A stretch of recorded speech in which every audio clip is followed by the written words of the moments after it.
124.000 itu dari mana? Secara fisik mereka dari Nabi Adam alaihis salam. Benar ya? Semuanya. Benar. Ini anak Nabi Adam atau anak iblis? Nabi Adam ya? Sepakat.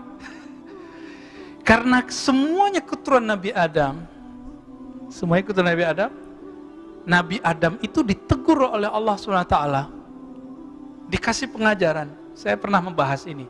Satu kali Nabi Adam ditanya, Dam, ente kok bisa sholawat, tahu dari mana? Allah berbahasa basi, padahal Allah maha tahu semuanya. Ini dialog mesra Allah dengan kekasihnya. Apa jawaban Nabiullah Adam alaihissalam?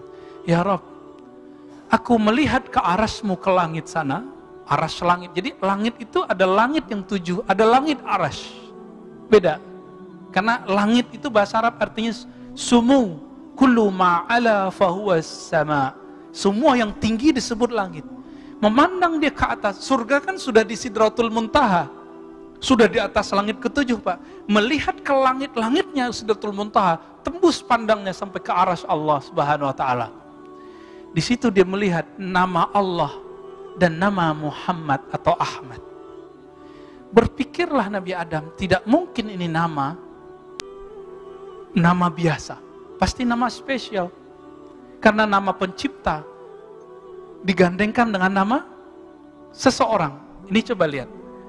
Kalau dulu waktu masih kecil, waktu sekolah, sering gak nulis nama kita love siapa gitu.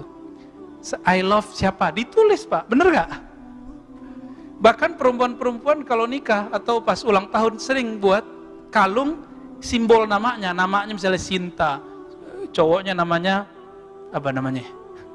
Mahdi gitu ya, SM gitu. Dibuat love SM, simbol. Siapa yang mengilhami itu? Allah. Maka kita kalau di rumah, bagi yang tidak mengharamkan foto dia, ya kan? Kita kalau cinta Allah dan Rasul, kita kasih kaligrafi Allah Muhammad, ya kan? Itu siapa yang mengilhami? Allah Subhanahu wa ta'ala. Kita kalau cinta sama orang tua, kita taruh apa fotonya di rumah. Cinta guru kita taruh gede-gede di rumah. Bener? Ya, kita kadang-kadang kita foto sama guru, kita pasang jadi ya apa namanya? DP namanya, bukan DP mobil ya. Kenapa itu terjadi? Itu ilham dari Allah. Ini yang dilihat oleh Nabiullah Musa, Adam alaihissalam. Maka Allah mengatakan, ya Adam, tahukah engkau wahai Adam, siapakah itu Muhammad atau Ahmad? Apa jawaban Adam? Engkau yang lebih tahu ya Allah. Dijawab oleh Allah Subhanahu wa taala, itu adalah orang yang karena dia aku ciptakan engkau. Karena dia aku ciptakan engkau. Kira-kira lebih penting dia atau engkau? Kira-kira begitu maksudnya. Dan itu menjadi mahar, Pak. Menjadi mahar pernikahan ibunda Sayyidatuna Hawa dan ayahanda Adam alaihis salam. Kan kita pantas menyebut itu, ya? Abuna Adam wa ummuna Hawa. Itu maharnya. Sekarang antum main-main dengan salawat, ya? Sekarang kita kurang ajar kepada Rasulullah mengatakan orang tua Nabi di neraka. Dalam hadis yang sahih, Allah itu memerintahkan kepada Jibril untuk memilih siapa orang-orang terbaik di dunia.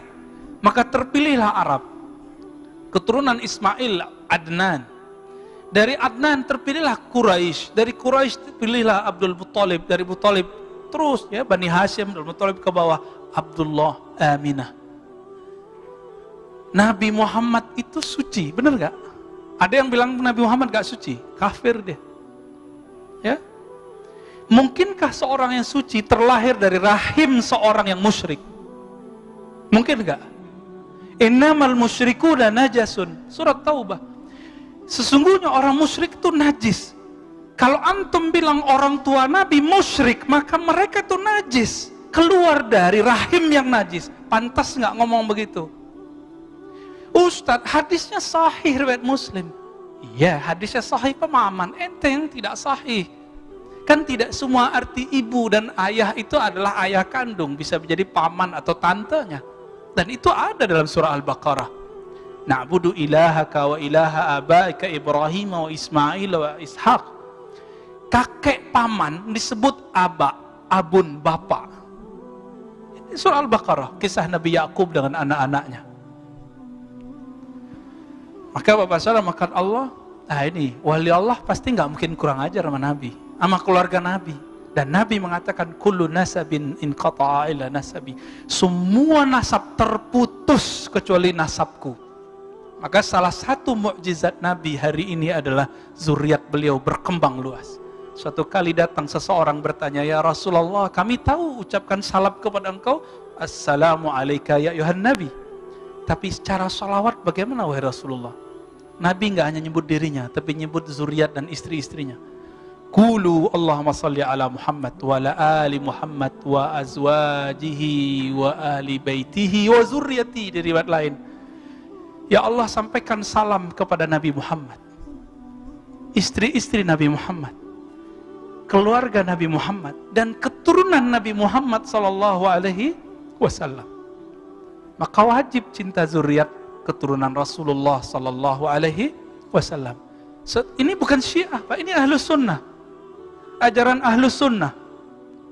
Ahlus Sunnah itu lebih mencintai keluarga Nabi daripada Syiah. Nabi berdiri, di depannya ada Hasan Husain. Apa kata Nabi? Hadis Imam Tirmizi, ya Rabb, inni uhibbuhuma. Aku mencintai keduanya. Fa ahibbahuma. Cintailah keduanya. Dalam riwayat tambahan Imam Tirmizi, maka cintailah ya Allah siapa yang mencintai keduanya. Jadi antum mau dapat cinta Allah gampang, cintai zuriat Rasulullah sallallahu alaihi wasallam. Namun zuriat itu terbagi dua, ada zuriat rohani, ada zuriat jasmani. Yang sudah beruntung menjadi zuriat jasmani, tinggal syukurnya diperbanyak, kenali kakek Nabi Muhammad sallallahu alaihi wasallam. Kita yang bukan zuriat nih, ya Beb ya, kami yang bukan zuriat ini, kita punya kesempatan menjadi zuriat rohani. Karena Rasulullah sebutan nama lainnya adalah Abul Arwah, bapaknya semua arwah. Antum punya ruh nggak? Ruh kita tetesan dari ruhnya Nabi Muhammad SAW. Inilah bagian akhir yang mau saya sampaikan. Kul huwallahu ahad, katakanlah hai Muhammad, Allah itu ahad esa. Ya, Allah itu esa sendiri. Jadi dulu belum ada aras, belum ada alam semesta, belum ada semuanya itu hanya dirinya. Lalu Allah menghembuskan nafakhtu, Allah hembuskan nafasnya. Tapi jangan dibayangkan Allah menghembuskan nafasnya. Hembusannya itulah yang disebut Ahmad. Inilah yang dibahasakan oleh Nabiullah Isa, inni mubasyirum birrasuli ya'ti min ba'di ismuhu Ahmad, surat Shaf. Jadi Nabi Isa menyebut Nabi Muhammad dengan nama azali. Nama azali itu alam sebelum alam ini. Siapa namanya? Ahmad. Aku mengabarkan kepada Bani Israel dengan Nabi yang namanya sudah ada di alam azali. Namanya siapa? Ahmad. Ahmad inilah kemudian menjadi Muhammad. Pancaran cahayanya menjadi nama Muhammad. Allah itu memandang Ahmad Muhammad, intinya itu Muhammad. Jadi kolbunya itu namanya Muhammad. Cahaya Allah ada di situ. Apa kata Allah dalam hadis Imam Bukhari ya? Allah memandang bukan ke fisikmu, bukan ke amalmu, Allah memandang ke kolbumu. Kenapa? Di kolbu kita ada akses ke ruh. Ruh itu adalah pancaran dari nur Nabi Muhammad sallallahu alaihi wasallam. Itulah yang disebut nur ala nur. Nur berlipat-lipat. Allah pandang itu. Karena Allah ingin dikenal oleh cahaya tadi. Tapi siapa yang berani menatap Allah Subhanahu wa taala? Inilah makna ayat ya, dari Surat Zariyat, wa ma khalaqtul jinna wal insa illa liya'budun. Tidaklah aku ciptakan jin dan manusia kecuali untuk mengenalku, bukan hanya menyembahku. Pantas nggak orang menyembah sesuatu yang dia nggak kenal? Kerja tapi nggak kenal kerjaannya apa, nggak tahu atasannya siapa. Nyaman nggak kerja begitu? Itu sebabnya antum kenapa nggak nyaman berdiri lama dalam sholat? Kenapa tidak jelas siapa yang disembah? Ibnu Abbas radhiyallahu taala anhu mengatakan, liya'buduni liya'rifuni. Jin manusia itu misinya cuma satu, mengenal aku. Nah, inilah makna dari surat Thaha ayat 14. Hai Musa, ya, innani anallah. Allah kasih mengenalkan dirinya. Akulah Allah, tiada yang disembah kecuali aku. Fa'budni, maka sembahlah aku. Itu artinya apa? Kenalilah aku. Jadi misi kita apa Pak di dunia? Mengenali Allah.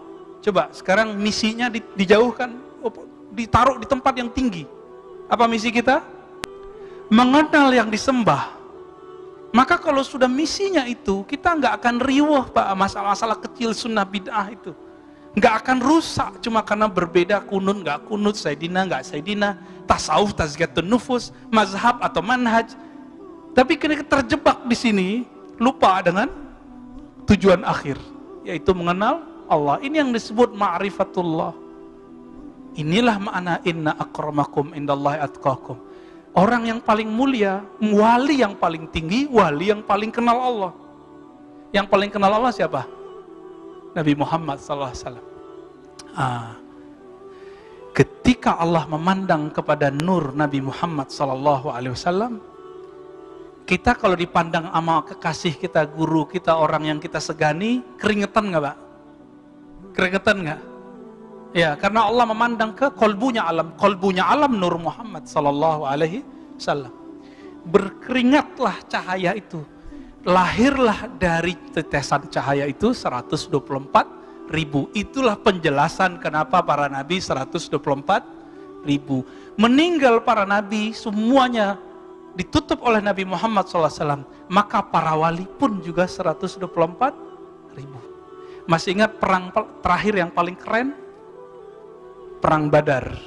Berapa jumlah sahabat Nabi yang berperang dengan beliau? 313. Disebut mereka Ahlul Badar. 313. 313 lawan 1000 Pak. Seandainya lawan 10.000 juga masih menang. Kenapa? Karena yang 313 itu tidak takut kecuali hanya kepada Allah. Mereka paling mengenal Allah gitu. Makanya mereka ini nanti, salah satu kisah yang dibawa oleh Habib siapa yang cerita tentang Nuaiman, sahabat pemabuk, itu ajib, kita mau dengarnya kayak mau nangis. Ya? Karena beliau zuriat Rasulullah, bercerita tentang Nabi betul-betul dari dalam dirinya. Ya? Maka saksikan ya Allah, kami mencintai engkau, mencintai Nabimu dan zuriat-zuriat Nabimu. Nuaiman itu Ahlul Badar. Karena imannya sudah menembus ke dalam relung hatinya. Tapi beliau punya kebiasaan buruk yang susah ditanggalkannya, yaitu maksiat, bukan maksiat ya, melakukan dosa minum toa. Di zaman Umar, tim-timnya Umar ini kan banyak. Laporan datang, ya Umar, itu kekasih Allah atau kekasih setan itu? Ya. Nah, ini sebagai akhir. Apa jawaban Umar? Oh, jangan kamu laknat dia, karena dia dicintai oleh Allah dan Rasulnya. Maka sahabat-sahabat semua, saya berdoa semoga kita termasuk yang 124.000. Jika tidak, antum termasuk yang mencintai yang 124.000. Amin ya rabbal alamin. Allahumma syfa'na bi syafa'ati nabiyyika Muhammad sallallahu alaihi wasallam. Subhanakallahumma wa bihamdika asyhadu an la ilaha illa anta astaghfiruka wa atubu ilaik. Assalamualaikum warahmatullahi wabarakatuh.